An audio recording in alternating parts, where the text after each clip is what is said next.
Top quality और consistent performance के लिए सिर्फ सिल्वर पंप नाम याद रखना। ईरान के बंदर अब्बास पर बड़ा हमला हुआ है। होर्मुज के पास इजराइल का भीषण अटैक। एफाज शहर में एयर डिफेंस सिस्टम एक्टिव किया गया। तो ये देखिए ईरान के बंदर अब्बास पर बड़ा हमला, यह हवाई अटैक है जिसको अंजाम दिया गया होर्मुज शहर पर। और ये तस्वीरें आप देख पा रहे हैं, धमाकों की आवाजें आप सुनिए जरा।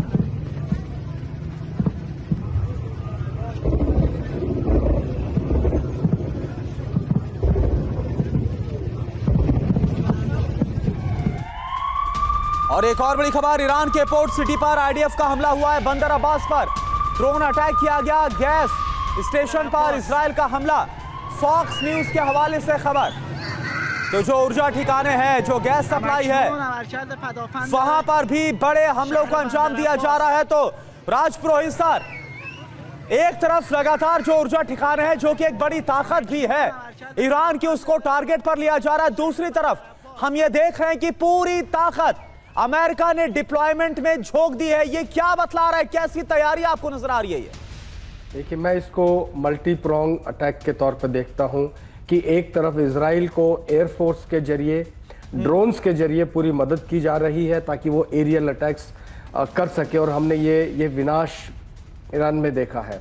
दूसरी ओर उसने मेडिटेरेनियन वेस्ट में जितने भी शिप्स थे, यूएसएस थॉमसन, विंसन, इन सब को मेडिटेरेनियन ईस्ट में लेकर आ गए हैं, इजराइल के बहुत नज़दीक आ गए हैं। और इनके पास भी एयर डिफेंस का सिस्टम है, इनके पास भी अपनी मिसाइल्स हैं जो कि लॉन्च की जा सकती है।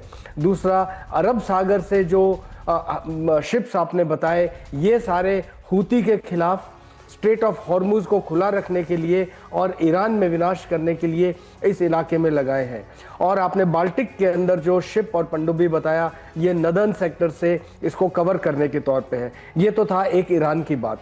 दूसरी चीज़ जो मुझे नज़र आ रही है कि व्हाट बियॉन्ड ईरान अमेरिका रूस को भी देख रहा है। ये डिप्लॉय करने के बाद में कल अगर ईरान को ये लोग विनाश कर पाते हैं, अयातुल्लाह खुमानी साहब को या उनके प्रेसिडेंट परशकियां साहब को निकाल पाते हैं या मार देते हैं, ईरान बैठ जाता है, तो उसका अगला टारगेट रूस है। तो it is a threat in being for Russia as well. और अगर रशिया और चीन युद्ध में आना चाहते हैं तो उनके लिए थ्रेट इन बीइंग है कि अगर आप आए तो देख लीजिए, हमने ये अप्लाई कर रखा है और इस डिप्लॉयमेंट के साथ में ये विध्वंस विनाश आपके लिए भी होगा। और ये पूरी कहानी इंगित करती है कि ये जो युद्ध है ये तीसरे विश्व युद्ध की तरफ जा रहा है। ऐसे हालात के अंदर ईरान की रेड लाइन, जैसा मैं बोल रहा था, एटमी बम के लिए कब होगी, उसके सपोर्ट में चीन और रूस कब आएंगे, ये अभी भी सवालिया निशान है। और बात बहुत बहुत क्लियर है कि अब दोस्ती का हाथ जो बढ़ सकता था सबने खींच लिया है। जो ईरान के डिप्लोमेट हैं, अब्बास अरगाची यूएन के अंदर, उन्होंने यूनाइटेड नेशंस को रिक्वेस्ट किया है कि जी आप इंटरवीन कीजिए, युद्ध को बंद करवाइए। यूएन के जो न्यूक्लियर चीफ हैं ग्रोसी साहब, उन्होंने बोला है कि जी वॉर बंद कीजिए।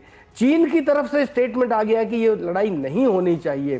पीस और हार्मनी की बात सभी कर रहे हैं, लेकिन ये बातें ही बातें दूर बैठ करके हो रही हैं। ऑन ग्राउंड तो विनाश चल रहा है। आप देखिए, इजराइल में चल रहा है, तेहरान में चल रहा है, और कितने दिन ये दोनों जलेंगे जब तक दोनों के। यानी कि सर सवाल ये जरूर उठा है कि क्या जो अमेरिका है उसकी जो रजामंदी है और जो ये तैयारी है वो इस तरफ इंडिकेट कर रही है कि एक तरफ युद्ध को शांत करने की बात तो सब लोग कर रहे हैं, जो अलग अलग दुनिया की ताकतें हैं, लेकिन वाकई में जो असल में वहां हो रहा है पर्दे के पीछे वो कुछ और ही है।